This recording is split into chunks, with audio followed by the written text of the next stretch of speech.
நீங்கள் என்னுடையவர்களாய் இருக்கும்படி உங்களை மற்ற ஜனங்களை விட்டு பிரித்து எடுத்தேன்.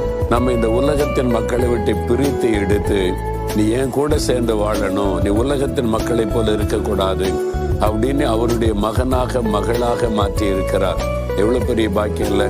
நீங்க யாருங்க அப்படின்னு கேட்டா, நான் இயேசுடைய பிள்ளை, இயேசுடைய மகள், இயேசுடைய மகன் அப்படி சொல்றதுனா ஒரு பெரிய பாக்கியம். அப்படி இருக்கிறதுனால என்னங்க அப்படின்னு கேட்குறீங்களா? ஆண்டவர் என்னுடைய பிள்ளை, என்னுடைய மகன் என்று உரிமையாய் பேசுவார். அவர் பிரித்து எடுத்து நீ ஏன் பிள்ளைன்னு சொல்லிட்டா உலகத்தின் மந்திரவாதம் கூட தொட முடியாது, பிசாசின் கிரியைகள் தொட முடியாது. ஆண்டவர் நிப்பாரு, என் பிள்ளையை தொடாத, என் மகளை தொடாதன்னு சொல்லி. அதுதான் ஒரு பெரிய பாக்கியம். நீங்க இயேசுவோடு இருந்தீங்கன்னா உலகத்தை விட்டு பிரித்தெடுக்கப்பட்டு இயேசுக்கு சொந்தமானவர்கள்.